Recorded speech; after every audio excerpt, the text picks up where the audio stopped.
Hello, my friend. The world of magic, filled with legends and ancient tales, is opening its gates once again. Tonight, in the Gryffindor dormitory by the crackling fireplace, I will share another story with my friends.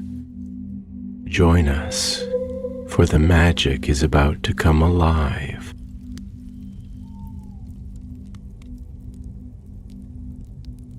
In the days when Hogwarts was still more dream than stone, when its towers were not yet crowned with snow, and its secrets still slumbered beneath the roots of the ancient forest, Helga Hufflepuff stood in the orchard behind the west courtyard, her hands deep in the earth. The orchard was older than the castle itself. Some said the trees had grown from the walking sticks of wandering witches, who planted them when they could walk no more. Their trunks twisted like sleep-muddled thoughts, bark gnarled with memory, branches heavy with golden pears and dusky apples that glowed with a subtle enchantment. Helga moved among them not as a stranger, but as a daughter returning home. The soil welcomed her, grumbling gently between her fingers, whispering stories of the roots it cradled and the bones it kept. It was twilight, the hour when the world softens and shadows grow curious. The castle behind her shimmered in the hush of fading light, its windows blinking awake one by one. A breeze passed like breath between old friends, stirring her amber cloak and setting the orchard to a quiet rustling. She paused, her fingers brushing against something cool and unyielding beneath the moss. Not root, not stone. It was metal. Gently, she cleared the earth away. There, buried in the folds of thyme and ivy, was a clock. No taller than a lantern, round-faced but stranger than any timepiece Helga had seen. It had no hands. Its face was blank as a moon in mist. And yet, as she touched it, it hummed. A deep, solemn sound, like a bell echoing from the other side of a memory. She brought it into the castle, cradled in her arms like a sleeping creature. In the great hall, the ceiling still mimicked the sky above, starlit and deep, and the other founders were lingering near the long tables, debating softly over spells and syllabi. Rowena Ravenclaw, sharp-eyed and silver-robed, turned at once. "What is that?" she asked, her voice like wind over glass. "I don't know," Helga replied, but it was waiting. Godric Gryffindor, who never met a mystery he didn't try to wrestle into reason, frowned at the sight. "Where did you find it?" "In the orchard," Helga said, "under the elder tree that blooms in winter." That gave them pause. That tree had stood unmoved even when the foundations of the school were laid, and none of them had dared question its silence. Salazar Slytherin stepped forward last, his gaze lingering on the clock. He said nothing for a time, but the corner of his mouth curled, not quite a smile. "It's older than this place, older than any of us." "I can feel it," Helga whispered. "It remembers something." The clock's hum deepened, almost in answer. No spell could open it. No incantation revealed its purpose, but still it sat, warm beneath Helga's touch, and somehow she knew it was not meant to tell time. It was meant to hold it. In the days that followed, strange dreams began to ripple through the dormitories. A first year from Yorkshire woke crying, having dreamt of stars falling upward through a silver forest. A boy from Cornwall murmured of clocks that ticked backwards, of voices speaking in a tongue that turned to mist when remembered. Even the portraits in the corridors grew restless, their painted eyes blinking too often, glancing sideways when no one spoke. One night, a young girl from Hufflepuff House, Maribel, came to Helga in tears. "I dreamed I was standing in the orchard," she whispered. "But everything was still. The trees were frozen, the sky was white, and I couldn't move." Helga held the child close. "Did anything speak to you?" Maribel nodded slowly, trembling. "The tree, the one that never loses its leaves. It said you are walking through a moment that has already passed." Helga felt the weight of the clock in her chest then, though it was still locked in her study, silent as stone. She knew what she had to do. That evening, beneath a waning moon, she returned to the orchard alone. The tree stood as it always had, leaves shimmering like frost in moonlight. The clock was not with her, yet somehow she felt its presence under her skin. The air tasted of cold memory and something older than silence. She approached the tree, her fingers brushing the bark. "I am listening," she said, and the tree opened, not in the way doors do, not in any way a body should understand. It simply unfolded into shadow, peeling back its form like a curtain, and there, beyond the veil of bark and time, was a path made of starlight and sleep. Helga stepped through, and the world changed. She found herself standing in a glade that shimmered like the edge of a dream. The ground was soft moss, silver with dew that never melted. The trees hummed with music she couldn't quite hear, and in the center of the glade, ticking in stillness, stood the clock. Taller now, its surface etched with constellations that slowly turned beneath invisible hands. She moved closer. With every step, her breath grew slower, her thoughts softer, her heartbeat quieter. When she reached the clock, she touched its face again. "Why were you waiting for me?" she whispered. The air shimmered. A figure appeared. Not ghost, not memory, but something in between. A woman, robed in robes of midnight and dawn, her eyes endless, her voice both thunder and lullaby. "I am time's keeper," the figure said, "and you are one who listens. What am I meant to hear?" The woman reached forward, her hand brushing Helga's brow, and a whisper filled her soul. "You must remember what was forgotten, and heal what was never spoken." Then the glade vanished. Helga awoke beneath the orchard tree, the early light of dawn breaking through the branches. The clock was in her lap, ticking now, slow and steady, but still no hands. And the hour was yet to come. The dawn was gentle, reluctant even, as though the sky itself hesitated to return from the long dream of night. A pale blush touched the far edges of the forbidden forest, casting soft shadows across the orchard's leaf-laced floor. Mist, light as breath and cold as ancient tears, draped itself over the roots and trunks, curling about the moss-covered stones as if searching for memories buried deep within them. Birds had not yet stirred. The wind held its breath, and time itself seemed to pause, unsure whether it had permission to move forward. Helga sat beneath the elder tree, her back against the rough, wise bark that pulsed faintly with an inner warmth. as though the tree remembered her from another life, another shape.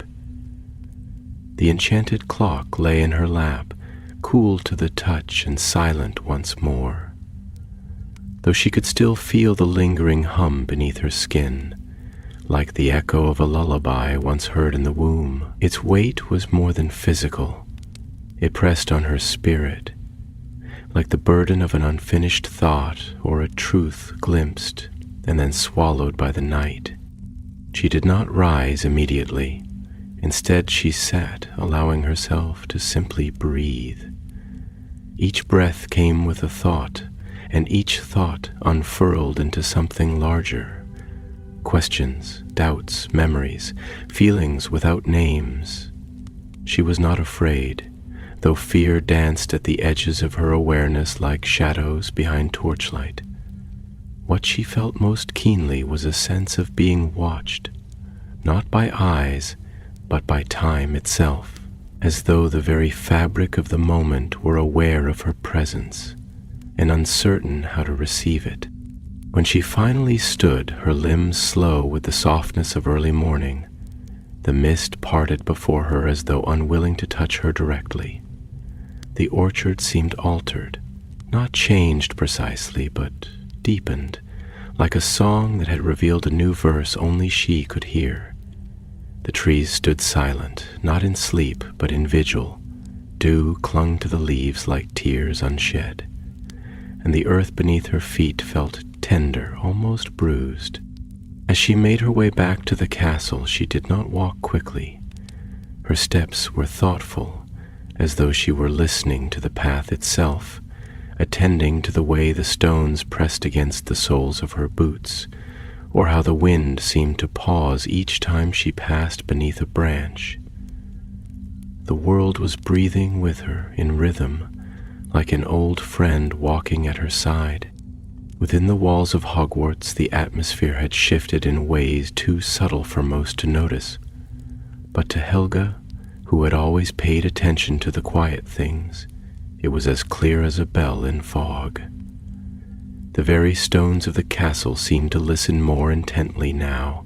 Their cold surfaces hung differently, now differently, some a little heavier, others drifting as though moved by unseen sighs. Even the portraits, especially those that never spoke, turned their heads just slightly as she moved down the corridors. Their painted eyes filled with something between recognition and curiosity. In her study, the fire crackled as if it knew it must keep silence. The enchanted clock, now placed gently upon her oaken desk, reflected the flickering light without truly catching it, as though it dwelled in a deeper dusk than the room could offer. It was there, in the hush between morning and duties, that Rowena Ravenclaw found her. She entered quietly, as was her way, though even her silence had a certain gravity, like the hush before snowfall. Her robes of ink-blue velvet whispered along the flagstones, and her hands were folded with elegance born of discipline rather than affectation. Her face, sharp and fair and shadowed with thought, studied Helga for a long moment before she spoke.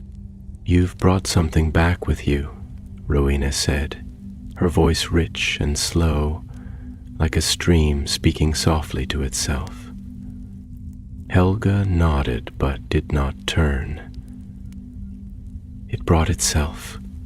I merely opened a door."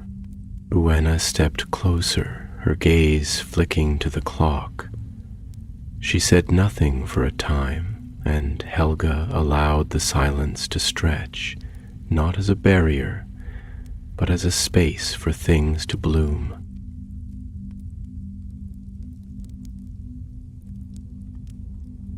At last, Rowena's voice returned, softer. I felt it in my sleep, a kind of inversion of time, as if memory and anticipation traded places while we dreamed. "That is how it felt," Helga murmured, as if the future were remembering me. They stood side by side now, gazing down at the clock. Its face, still blank, seemed to absorb their reflections rather than cast them back. Rowena folded her arms, her eyes narrowing in thought. "I have studied many temporal artifacts," she said at length, "but none that conceal time rather than display it. This is not a clock for measuring hours. This is a vessel, a holding place, like a still lake that reflects not what is above, but what lies beneath." Helga turned to her then, her expression troubled but composed. "I believe it's tied to something that once was altered, or perhaps never healed. There's a thread I must follow, though I don't yet know where it leads." Rowena tilted her head slightly, her long dark hair falling like ink over her shoulder. "You speak as though this is your burden alone." "Not a burden," Helga replied, her voice softer now.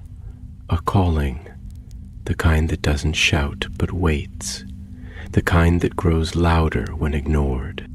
Rowena's gaze softened, the sharpness in her features dimming like a candle guttering in reverence. She placed a hand on Helga's arm. "Then I will walk beside you for as long as the path allows. But remember, time is not just a thread we follow, it is also a mirror. What you seek may reveal more than you wish to know. I am not afraid of knowing," Helga said, though her eyes shimmered. "Only of forgetting." Outside the window, morning light poured like gold through mist, striking the forest canopy in slow, fluid waves. The branches seemed to stretch toward the warmth, not greedily, but with aching grace, like old hands reaching toward an old song. Within the castle, the corridors stirred, and the hush of waking footsteps began to echo faintly down the stone halls.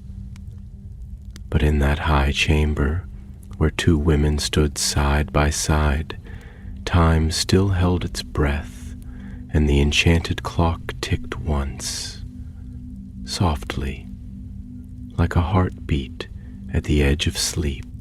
The hours that followed moved with the slow grace of melting ice, each moment stretching long and quiet, as though time itself had become contemplative, unwilling to rush toward outcomes not yet understood. The castle breathed in rhythm with the land, its stones retaining warmth from the morning sun, and its many corridors reverberating with the soft tread of students and the hushed conversations of a world slowly waking into deeper question. Yet, beneath that surface stillness, Helga moved as one who hears music in the silence, subtle and searching, guided not by reason, but by the ache of something half-remembered. She spent the better part of the day in the West Tower, where windows overlooked the orchards and the horizon beyond, where sky and forest pressed close like old lovers reluctant to part. Her desk was strewn with scrolls of forgotten enchantments and alchemical charts whose ink had faded into sepia ghosts.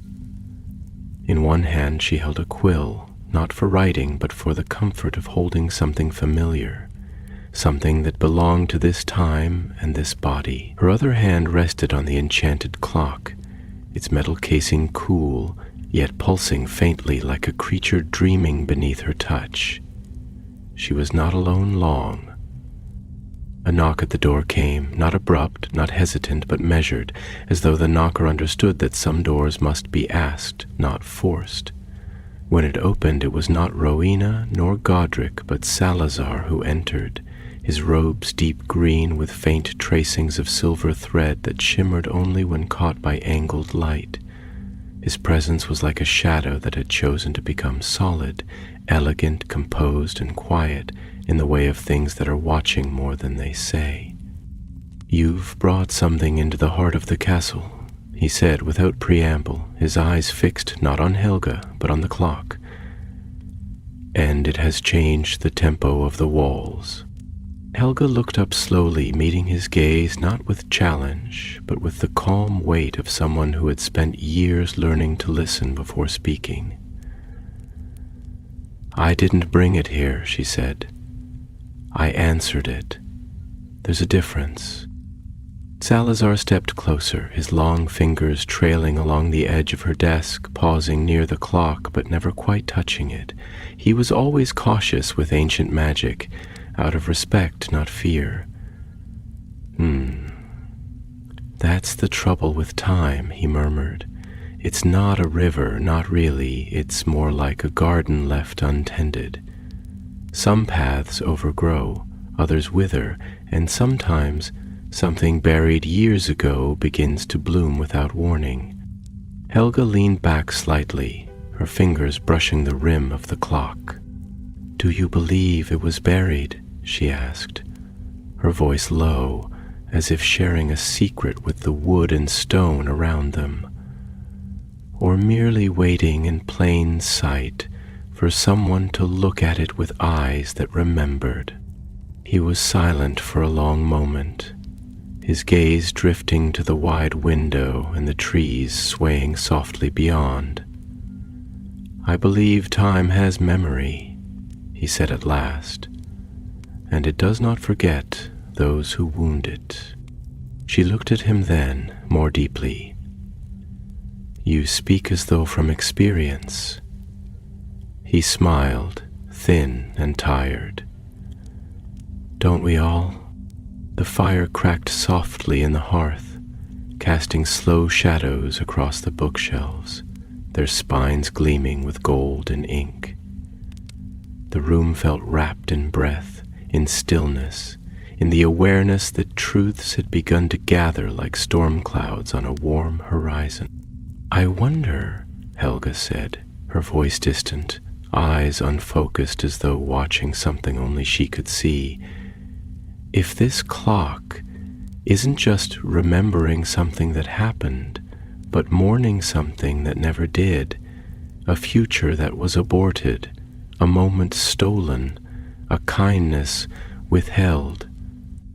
Salazar's eyes narrowed, not unkindly, but in the way of a mind sharpening itself. "You believe it is grieving," she nodded slowly. "I do, because I felt it last night beneath the orchard tree. The sorrow was not of the past. It was deeper, like something ancient had watched too long in silence and grown weary of being ignored." He sat across from her then, the chair creaking faintly under his long frame and the firelight glinting against his eyes like flint. "You are attuned to sorrow in a way the rest of us are not," he said. "Rowena is too high in her towers of thought, Godric too enamored with action. But you move through the bones of things. You feel the soil's ache." Helga lowered her gaze. "It's not a gift," she said quietly. "It's an inheritance. My mother used to say the world speaks loudest in the places where no one listens, and I've always found myself drawn to those places. The bruised corners, the unspoken griefs, the ghosts that don't rattle chains, but sit quietly in doorways, hoping someone might ask them what they left behind." Salazar studied her for a time, then said, "And what do you think this ghost has left behind?" She looked again to the clock. "Something unresolved, a fracture in the story of this land, perhaps, or a wound in the life of someone long gone. I think this clock is a vessel of a singular grief that never had the words to become history." Silence stretched between them, rich and fertile like soil before planting. Then, in a softer voice, Salazar asked, And what will you do with it, Helga? If it shows you sorrow too vast to soothe? Her answer came not in certainty but in warmth. Then I will listen, and I will bear witness, because sometimes that is enough. To know someone saw, someone stayed, someone did not look away. At this he said nothing, but something in his expression, usually so composed, flickered. A memory, perhaps, or guilt, or pain unspoken. When he rose to leave, he placed his hand briefly on the edge of the desk, near the clock but still not touching. "If you need me," he said, his voice lower now, edged with something almost tender, "you have only to speak." She watched him go, the door closing behind him with a sound like the breath of stone. Then she turned once more to the clock, and this time it was no longer still. Its surface had changed.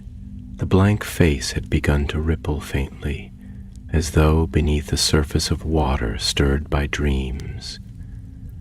Within its depths, faint images began to form, not clearly, not yet, but hints of a grove no longer in bloom, a girl holding a box of fading light, a shadow in the shape of something once beloved.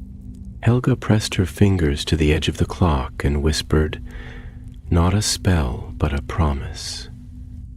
"I will remember you, even if the world has forgotten." And somewhere within the bones of the castle, a breath was drawn and the orchard sighed. That night, long after the castle had quieted, after the torches in the corridors had stilled their flames to a steady, thoughtful flicker, and the portraits had ceased their murmured debates in favor of contemplative silence, Helga returned to the orchard. Not by design, but by something older and deeper than intention. A kind of inner compass drawn not by magnetism, but by memory, by yearning, by the gravitational pull of something half-formed and waiting to become. The sky overhead was woven with veils of mist, clouds like torn parchment drifting across a moon that hovered low and golden, casting the grounds in a hush of old light. There was a heaviness in the air, not oppressive but sacred, like walking through the nave of a cathedral built not by stone and hand, but by tree and root and time.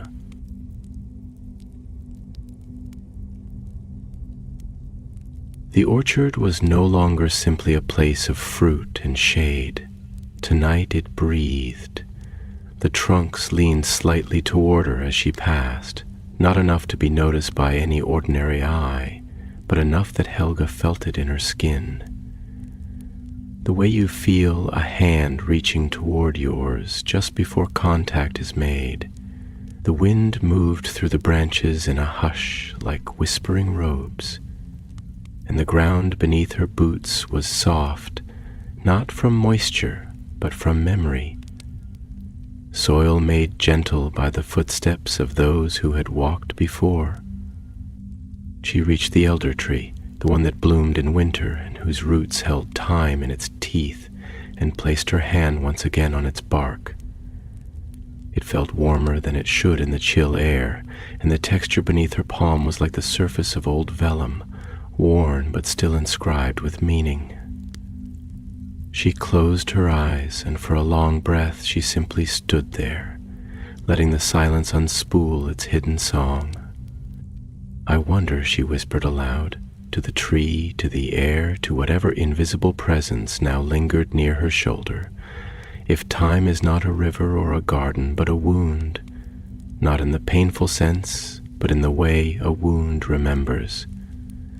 Perhaps every moment is a scar, each one healing over the last, but never quite vanishing. Perhaps we are only the sum of where we've been cut and how we chose to mend. The elder tree did not speak, but it did something stranger. It listened, and in doing so, it gave her permission to remember. She did not realize she had begun to cry until the tears reached her jawline and cooled in the open air. They were not tears of grief, not precisely. More the tears one sheds when suddenly recalled by a dream that once cradled them in childhood and left unspoken. The kind of tears that fall when the past extends its hand, not to drag you back, but to ask that you finally sit beside it and hear the rest of the story. She sank slowly to the roots, folding her legs beneath her, the cloak gathering like liquid gold around her knees. The moonlight touched her hair with silver, and the air grew still. In that hush, the world seemed to lean closer, the veil between what was and what might have been drawing thin. And then, softly, subtly, the clock began to hum again. She had not brought it with her, not physically. It still sat on her desk, nestled in the folds of velvet and firelight. But here, in this place that remembered what the world forgot, its essence had followed. Or perhaps it had always been here, and what she had found was merely an echo, a mirror, a whisper left in metal. And in the hum, a voice began, not words at first, but tones, like the way grief sounds in a quiet room when you finally let yourself name it. Slowly, the tones shaped themselves into something like language, not heard with ears, but with the soul. "Helga," the voice whispered, not from without, but from within. And then, before her, not as a ghost, not as a hallucination, but as something entirely other, something both living and remembered, a figure emerged. She was young, impossibly young, and yet her eyes held the weight of centuries.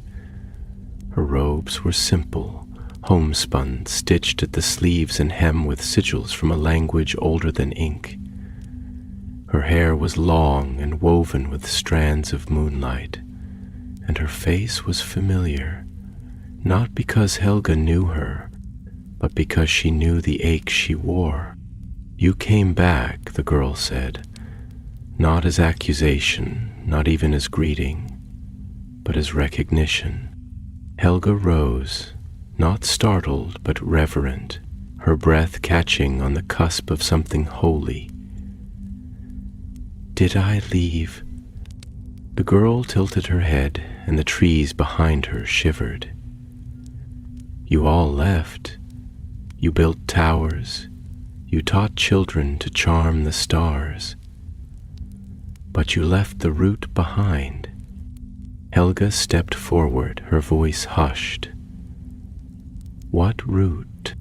The girl looked down, and in that motion the orchard seemed to bow. "The first sorrow," she said, "the one no one stayed to witness, the one buried beneath the first foundation stone." Helga's breath caught in her chest, not from fear, but from the sudden understanding that something she had always carried, a hollowness, a question, a yearning, had found its source. She reached out, fingers trembling slightly. "Who are you?" The girl looked up, and in her eyes were storms and gardens and the long ache of silence. "I am the one you were meant to be.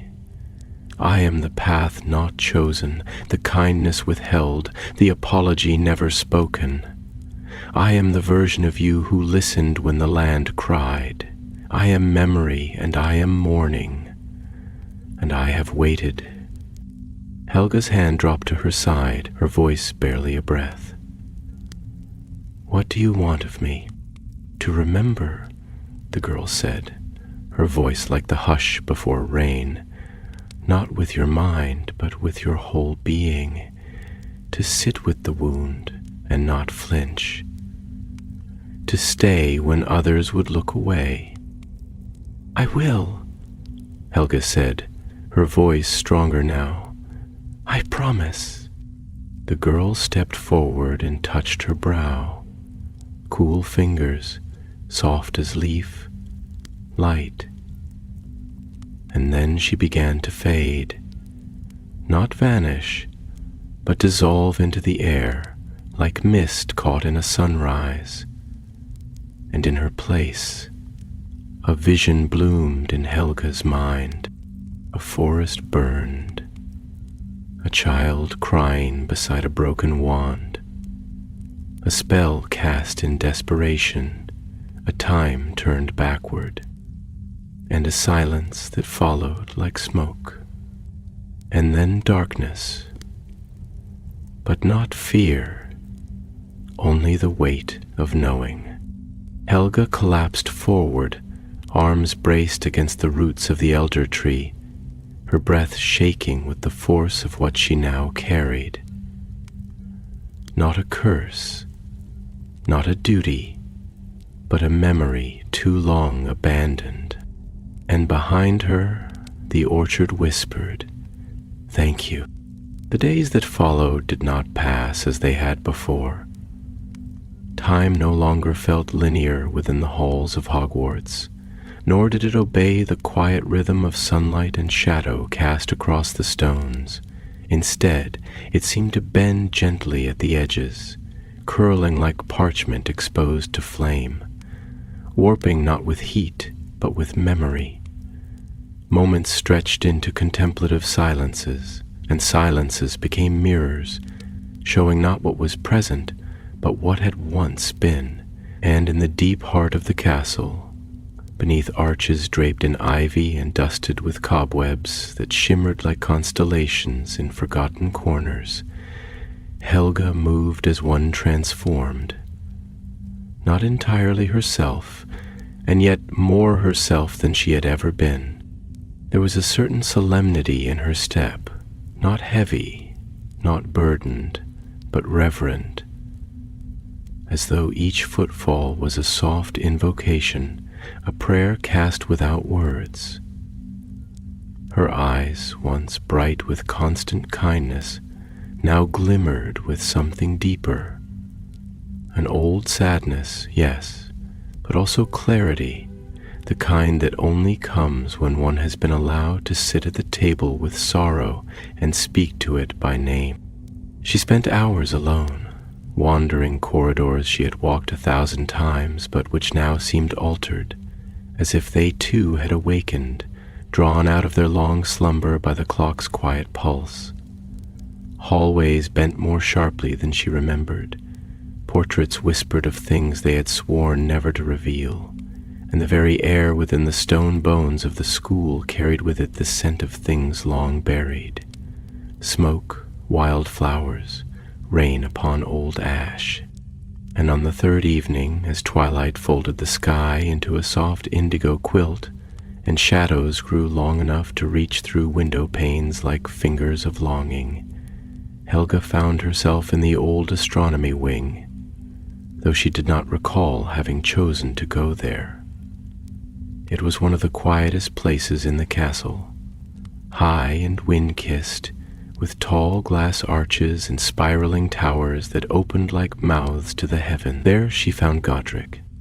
He stood alone beneath the great bronze dome, his arms crossed loosely over his chest, gazing out through a slit of glass that framed the distant horizon. The last edge of the sun clung to the mountains, bleeding light into the sky in slow amber strokes. His cloak, always slightly weather-worn from long walks and brisk duels, hung heavy with the scent of autumn air and campfire ash. He turned only slightly when she entered, enough to show that he had heard her, but not enough to break the moment that held him. Helga moved closer, her footsteps soft, her voice even softer. "I never knew you came here. I don't," he replied after a pause, his tone quiet but not guarded. "Not often, but something called me tonight. I'm not sure why." Helga stepped beside him, her gaze following his to the hills far beyond the forest. "Or someone," she said gently. Godric didn't speak for a long time.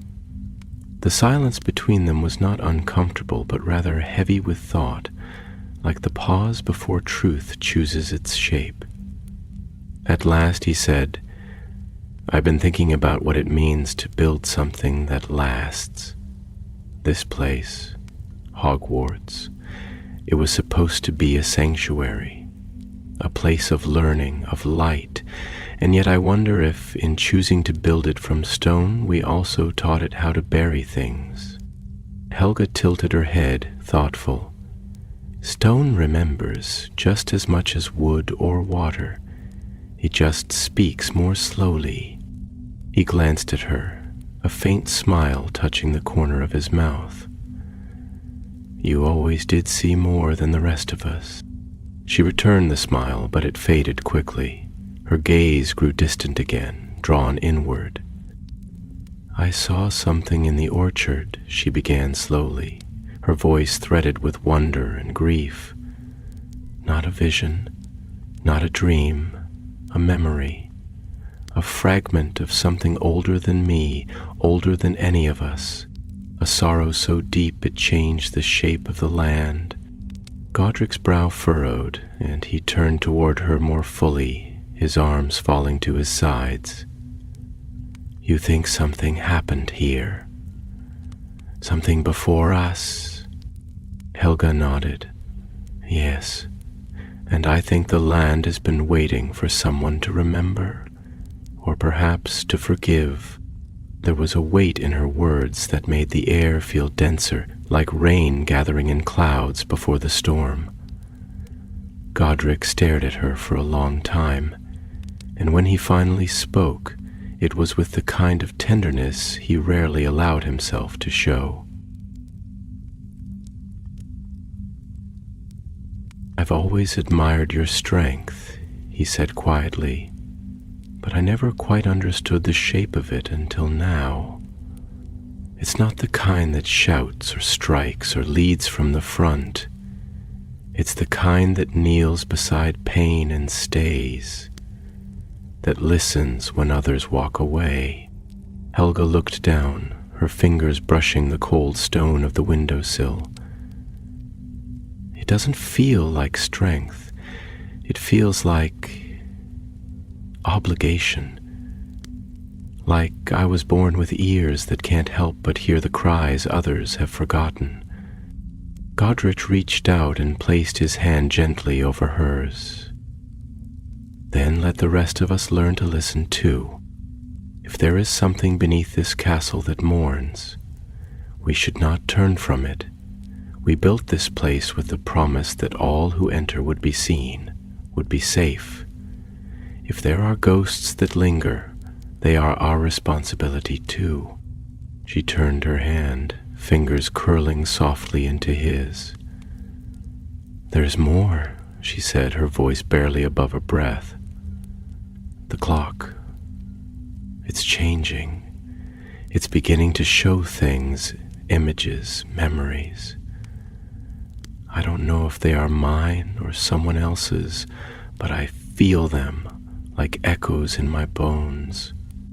Godric nodded, and the wind swept through the tower then, carrying with it the scent of moss, of rain, of old parchment and something sweeter. Apple blossoms, perhaps, though the trees had long since fallen quiet. "We'll find the source," he said, his voice steady, grounded. "We'll go to the roots, if that's what it takes." Helga looked at him, and for the first time in days, the weight in her chest shifted slightly. still heavy, but now held in shared hands. "Not all roots are meant to be unearthed," she said. "Some are better tended in silence." Godric met her gaze, and his eyes, usually filled with fire and fierce conviction, held instead the stillness of deep waters. "Then we tend them together." They stood there for a long while, the sky darkening above them, the stars beginning to prick the velvet dome with ancient light. The castle below slept, but its walls hummed faintly, as if they too were listening. And far below, in the orchard, the elder tree began to bloom again. In the hours before dawn, when the sky lies suspended in a breathless hush and the stars cling with faint desperation to the thinning edges of night, the world beneath Hogwarts stirred with a silence more ancient than stone. The castle, old and vast and layered in the dreams of countless children, exhaled softly in its sleep. Its towers, always slightly bowed toward the stars, seemed to reach instead for the earth, as though drawn downward into a depth they had long forgotten. The wind moved not with urgency, but reverence, gliding through the narrow passageways, stirring dust on window panes, and brushing across tapestries that had not shifted in decades. The very walls, as if roused by the scent of awakening memory, seemed to lean inward. It was in this hour that Rowena Ravenclaw found her way to Helga's door, not with purpose exactly, but with the gravity of intuition, the kind of inner pull that is felt not in the mind but in the marrow, like the way birds feel the changing seasons in their bones. She knocked once, and when no voice answered, she stepped quietly inside, guided not by light, for none burned in the chamber, but by the faint hum that resonated from within, a hum not of sound, but of presence. Helga sat on the floor beside the hearth, her hands resting in her lap, her eyes distant but alert, as though watching something unfold in a space only she could see. The fire had burned low, casting a warm, flickering light that turned the room into a cradle of shadows. The enchanted clock sat on the rug before her, now fully awakened, its face no longer blank but marked with slow-turning constellations, shifting symbols and translucent images that came and went like breath on glass. Rowena said nothing at first. She simply lowered herself to the floor beside her friend, her long robes whispering over the stone, and folded her hands in her lap. Together they sat, wordless, until the clock pulsed once, softly, and Helga spoke. "There's a story being told," she said, her voice quiet and calm, but heavy with the resonance of thought. "Not through words, through sensation, through places, through the way a tree leans when no one is watching, or the hush that falls just before a child's first cry." Rowena turned toward her, her expression thoughtful. "Time, perhaps, telling us what it was never permitted to say aloud." Helga nodded slowly. "Yes, and I think it's more than just memory. It's longing, a kind of yearning so vast it couldn't be contained by a single life, so it waited. It buried itself in stone, in bark, in metal, until someone, something, would remember how to listen." Rowena's gaze fell upon the clock, her eyes tracing the subtle patterns shifting across its surface.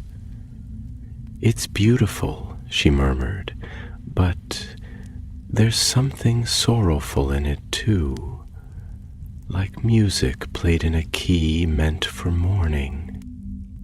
Helga exhaled slowly. I think I think it's the sound of the land remembering.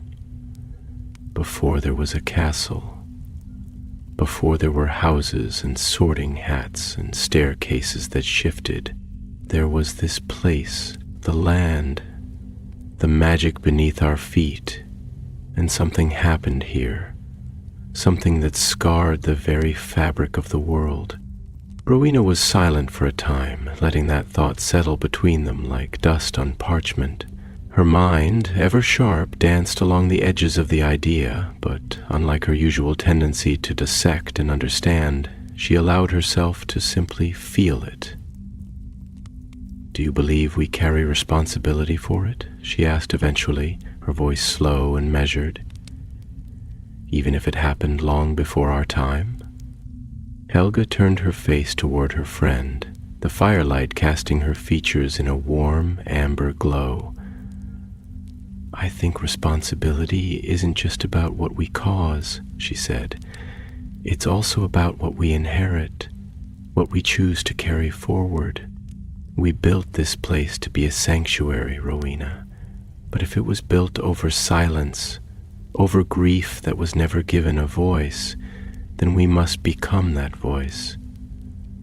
Otherwise, all we've done is lay stone upon sorrow." Rowena's eyes shimmered slightly, though whether from the firelight or some deeper emotion, she did not say. She reached out, gently brushing her fingers along the edge of the clock. It thrummed beneath her touch, not a sound, but a feeling, like standing on the threshold of revelation. "I used to think that knowledge alone was enough," she said, "that if we understood something completely, we could change it, mend it. But perhaps wisdom is not the same as knowledge. Perhaps wisdom is knowing when to understand and when to simply witness." Helga's eyes closed briefly, her lips parting in a breath that trembled at its edges. "Witnessing is the first kindness," she said. "Before healing, before truth, just to be seen as you are and still be held." The fire cracked softly, sending a flurry of sparks dancing into the hearth. The shadows on the walls shifted like thoughts made visible, and the castle seemed to lean in closer, its breath caught in its ancient lungs. Then Rowena asked, "What do you see now in the clock?" Helga's gaze returned to the face of the artifact. The constellations had begun to align into patterns more familiar, shapes that hinted at landscapes, names, memories. Slowly, a scene resolved. A grove surrounded by tall stones, runes etched deep into their flanks, glowing faintly as though remembering an old enchantment. A girl stood at its center, holding a branch like a wand, her face pale with concentration. Around her the air shimmered, as if trembling from a spell too great for her years. Behind her, hidden in the trees, another child watched, hands clenched, eyes wide with sorrow. I see something broken," Helga whispered. "But it didn't break by accident. It was broken to protect something or someone. And the weight of that choice, it's what lingers." Rowena leaned closer, watching the image flicker and fade. "Choices become our echoes," she said. "They outlast us, and if left unanswered, they become questions we inherit." They sat in silence for a long time after that, the fire dwindling to embers, the night deepening into velvet quiet. Outside the tower, the wind began to rise, not harshly, but with a kind of purpose, as though it too had decided to speak at last. And in the orchard, the elder tree opened its blossoms wide, even though it was not the season for blooming. White petals fell like snow onto the dark soil, and the roots below began to stir. It was just past midnight when Salazar found his way to the orchard, his cloak wrapped tightly around him, not for warmth, he did not fear the chill, but to anchor himself, to fold into a stillness he could understand. The air held that particular quality of night that feels not empty but expectant, like a book paused mid-sentence, the breath between revelation and response. Moonlight filtered through the tangled arms of the trees, painting the ground with thin veins of silver and shadow, and the scent of the elder blossoms, unseasonal and unnerving in their sudden bloom, rose like a question from the soil itself. He moved carefully through the orchard, as if trespassing, though he belonged to this place as much as anyone. The elder tree loomed ahead, not towering in height but in presence, its gnarled trunk twisted by time and thick with bark that shimmered faintly in the moonlight, as though lit from within by some old fire still smoldering beneath the surface. The petals, pale and soft and oddly luminous, littered the ground like snow caught in dream, and Salazar, ever rational, ever wary, felt a discomfort he could not name take root in the base of his spine. He was not alone.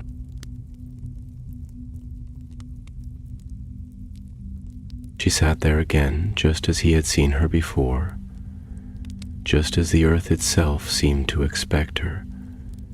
Helga, cloaked not in grandeur but in a quiet that carried more weight than any spell. She was resting against the base of the tree, one hand in the soil, the other gently curled around the neck of the enchanted clock, which now pulsed with a light so soft it might have been mistaken for breath. The look in her eyes was not distant, but deeply inward, as though she were conversing with something within the roots, the stones, the very marrow of the ground. Salazar approached slowly, his boots barely rustling the fallen petals. He did not speak immediately. He lowered himself to the earth beside her, careful not to disrupt the hush that had settled between branches and bark and bone. Only after the wind had circled them once, whispering through the leaves like a lullaby from a forgotten tongue, did he finally say, "There's a stillness here that feels too alive to be silence." Helga nodded without turning. "That's because it isn't silence," she replied, her voice low and steady. "It's listening. It's always been listening. We've simply forgotten how to answer." Salazar frowned slightly, not from skepticism, but from the ache of understanding forming at the edges of his awareness. "I used to think magic was command," he said, "force of will, structure, precision, that the more we understood it, the more we could bend it to our purposes.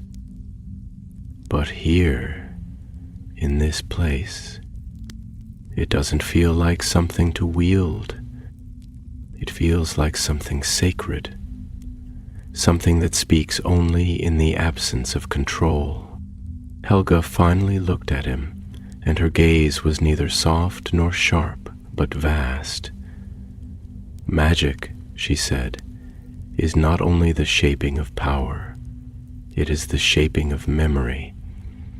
It remembers every word we've spoken to it, every intention, every silence, and sometimes, when we listen closely enough, it offers us back the pieces of ourselves we didn't realize we had buried." He drew in a slow breath, the cool night air catching on something unspoken in his chest. "And what if what it offers us is a wound we're not prepared to face?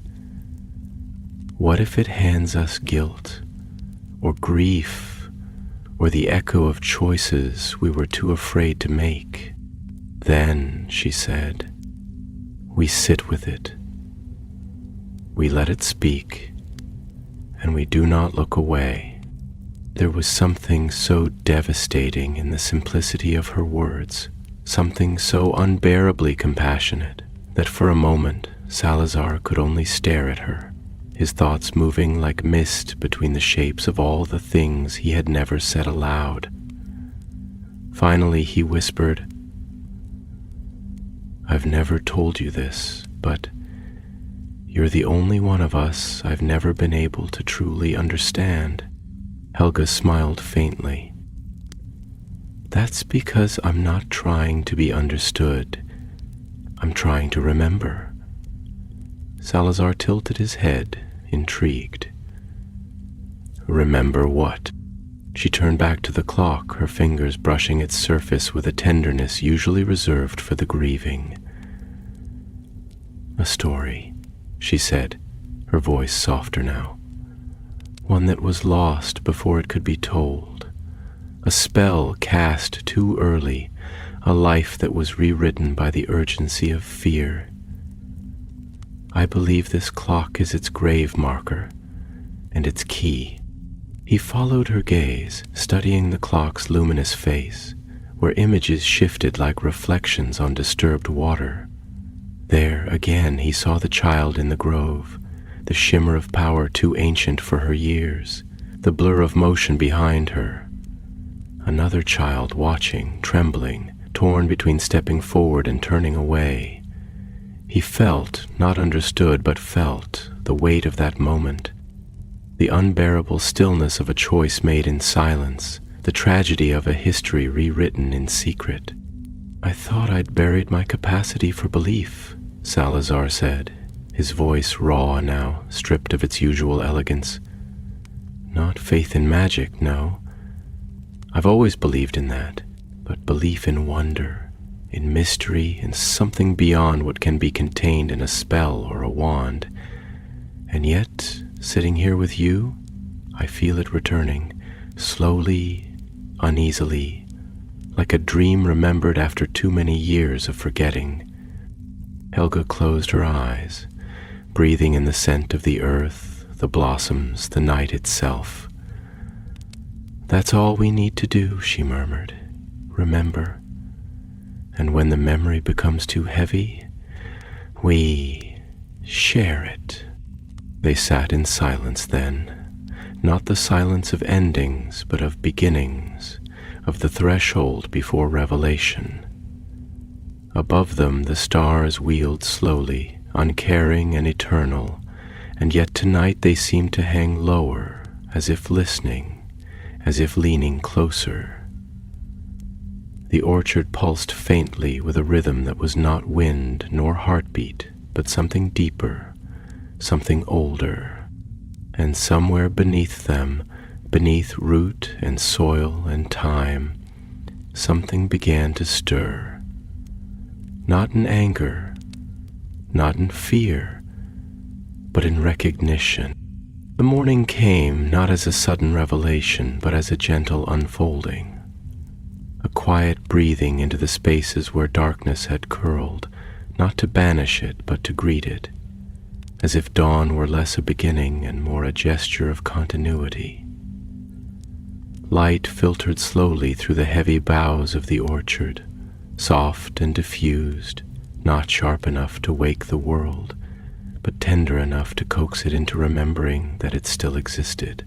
The elder tree stood like a sentinel bathed in gold, its blossoms slowly drifting to the mossy ground below, and the petals, pale as whispers, shimmered faintly as they fell, not merely carried by the breeze, but seemingly guided by the intention of something more profound. Helga remained by the roots, her posture one of quiet attentiveness, her face reflecting both weariness and peace, as though she had passed through a kind of internal winter and emerged not untouched, but transformed. Her hand, still gently cradling the enchanted clock, moved not to control it, but to soothe it, an offering of stillness to something that had long trembled beneath the weight of a memory it could not articulate. Salazar had since gone, but his absence was not one of abandonment. It was the kind of departure that implied return, the pause in a conversation too vast for one sitting. The castle, some distance away, was beginning to stir, though not with the usual rhythms of bustling kitchens and clattering footfalls. No, this morning was quieter than most. An atmosphere of expectation had settled over the stone like dew, and even the portraits in the great halls seemed to blink more slowly, as if considering whether they should speak or continue their watchful silence. In the distance, a bell tolled once. Not for class, not for summons, but as if simply to mark that the day had, indeed, chosen to arrive. And then came Rowena, striding through the orchard as if she, too, had been summoned by something older than schedule. Her robes moved like starlight over midnight velvet, catching the breeze in waves that whispered against the trees, and her face, usually composed with the quiet rigor of scholarship, now bore an expression of subdued awe, an acknowledgment, perhaps, that she had come not to analyze, but to kneel. Her steps slowed as she neared the elder tree, and when she saw Helga there, illuminated by the fractured golden hush of early morning, her breath caught, not in surprise, but in reverence. "I dreamed," Rowena said softly, her voice threading itself through the silence like silk unraveling in water. Not a vision, not a riddle, something gentler. I saw a grove, older than language, and in its center was a stone that pulsed with light. Not a light to see by, but a light that remembered. It welcomed me, but did not invite me in. It asked me a question without words, and I woke before I could answer. Helga lifted her gaze, her eyes luminous in the morning light. "What do you think it wanted to know?" Rowena sat beside her, not carefully, but deliberately, folding herself into the space like she belonged there, like she had always belonged there, but had only just remembered how to arrive. She paused before replying, her hands folded loosely in her lap, fingers tracing idle patterns in the fabric of her robe, a silent incantation of thought. "I think," she said finally, "it was asking whether I had truly given myself to the world, whether I had listened not with intellect but with empathy, whether I had let my heart speak without trying to translate it into logic first." Her voice trembled slightly, then not from fear, but from vulnerability, and I think I haven't. Not as much as I thought I had.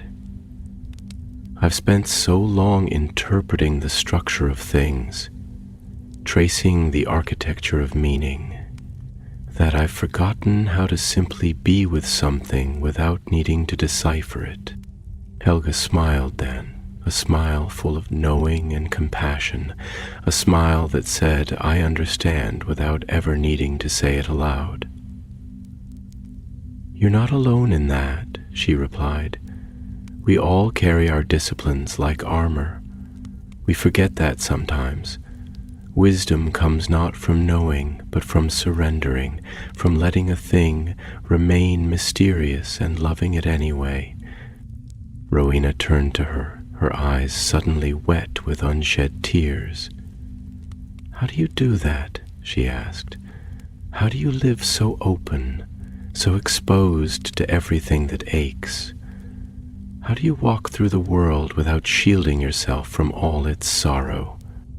Helga looked down at the clock, now pulsing softly in her lap like a heartbeat settling into calm after a long illness. Her fingers brushed its face once more, reverently.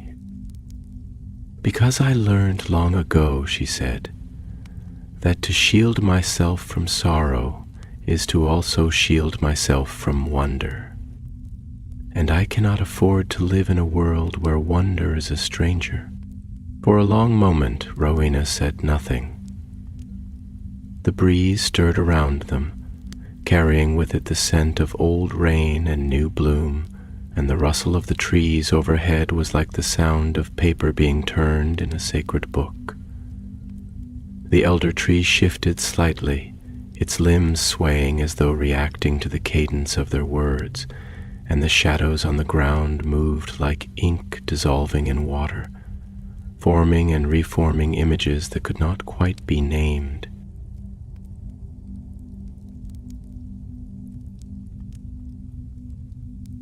Finally, Rowena spoke again, her voice barely above a breath. Then let me learn from you not just your knowledge, but your presence. Let me learn how to carry what I cannot fix, how to love what I do not understand. Helga reached for her hand then, not with urgency, but with quiet certainty, and when their fingers touched, something passed between them. Not a spell, not a promise, something older than both, an agreement written not in words, but in the soil, in the breath of trees, in the silence between heartbeats. We will carry it together, Helga said. This memory, this wound, this hope. And beneath the earth, the roots of the elder tree pulsed in answer, not with pain, but with relief, with recognition, as though something buried had finally been given a name. As twilight settled once more over the grounds of Hogwarts, that liminal hour when the world felt neither wholly alive nor entirely at rest, the orchard glowed beneath the last light of day. The sky above bled gently from lavender to indigo, and each branch of the elder tree swayed in the kind of rhythm that suggested thought or perhaps even dreaming. Petals continued to fall, slower now, as though time itself had slowed in deference to the quiet rituals being performed below. The air was dense with scent, sweet and woody, tinged with something older than perfume, something primal, like the breath of a forest remembering what it once was before names were given to things. Helga stood, this time not as witness but as participant. Her hands, dirt-streaked and ungloved, rested against the ancient bark of the elder tree, and her eyes, rimmed with exhaustion but bright with a clarity earned only through sorrow, watched as the enchanted clock now hovered an inch above the ground, gently spinning, slowly releasing tendrils of light that curled into the surrounding mist like whispers returning home. Around her the earth stirred, not violently, not dramatically, but with a reverence, a soft shifting, like bones adjusting beneath old skin, or breath being drawn into lungs that had not dared to inhale in centuries. She was not alone. Rowena stood to her right, her expression a tapestry of thought and emotion, wonder, ache, humility, and something deeper, a tenderness sharpened by self-awareness, the kind that comes only after the ego has been cracked wide enough to let empathy in.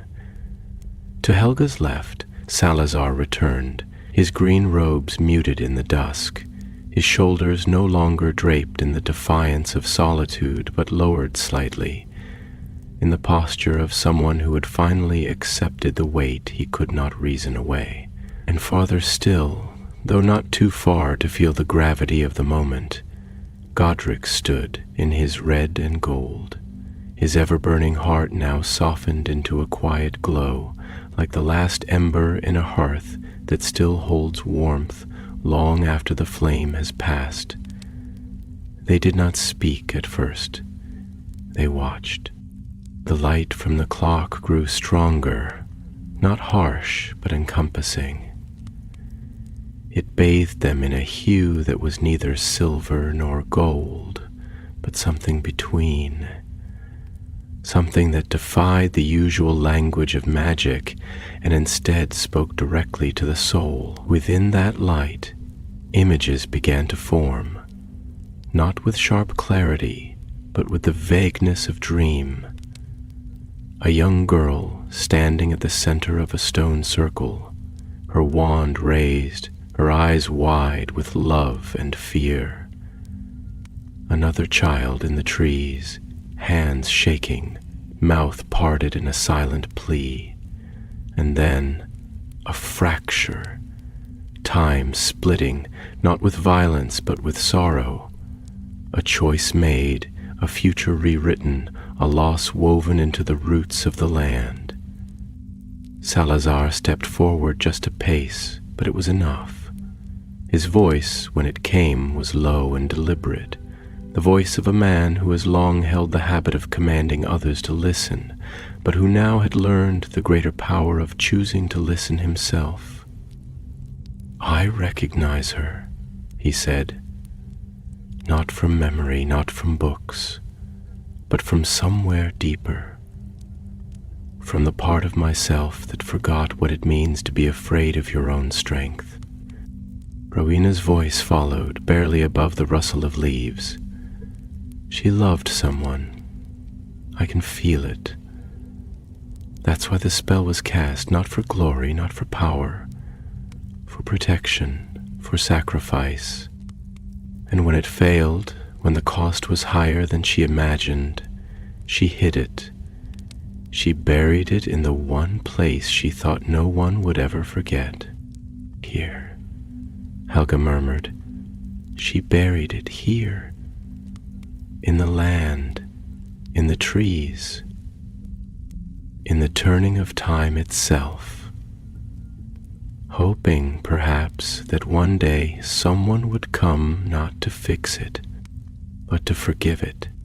Godric's brow furrowed, and though his eyes glimmered with his usual fire, there was something else there now, too, a mourning he had never fully allowed himself to feel. "So much of what we teach is about action," he said slowly, "about bravery and decisions and outcomes. But maybe the bravest thing we can teach is how to stay, how to remain in the presence of pain without rushing to resolve it, how to hold it gently without needing to reshape it." Helga stepped into the circle of light and the clock responded. Its spinning slowed, its glow deepened, and the tendrils of memory that surrounded it curled inward, returning to the core like rivers being drawn back to their source. She raised her hands and did not cast a spell, did not chant or summon. She simply breathed, and into that breath she poured everything, her compassion, her grief, her inheritance of forgotten ache. She whispered, not to the clock, but to the girl within it, the memory that had shaped it. "You are not alone anymore." The light pulsed once, bright and wide, and then it receded, folding in on itself like a story reaching its final line. The clock, no longer spinning, descended gently into Helga's palms, cool and silent once more. Its surface now bore something new, the faint outline of a tree, branches outstretched, roots deep, and a single petal falling, forever caught in descent. The orchard in response released its breath. Wind stirred the leaves, the earth settled, the blossoms stopped falling, and somewhere, far below, something wounded began, at last, to heal. They stood there in the quiet, the four of them, not speaking, not needing to. The air was thick with completion, not finality, but integration.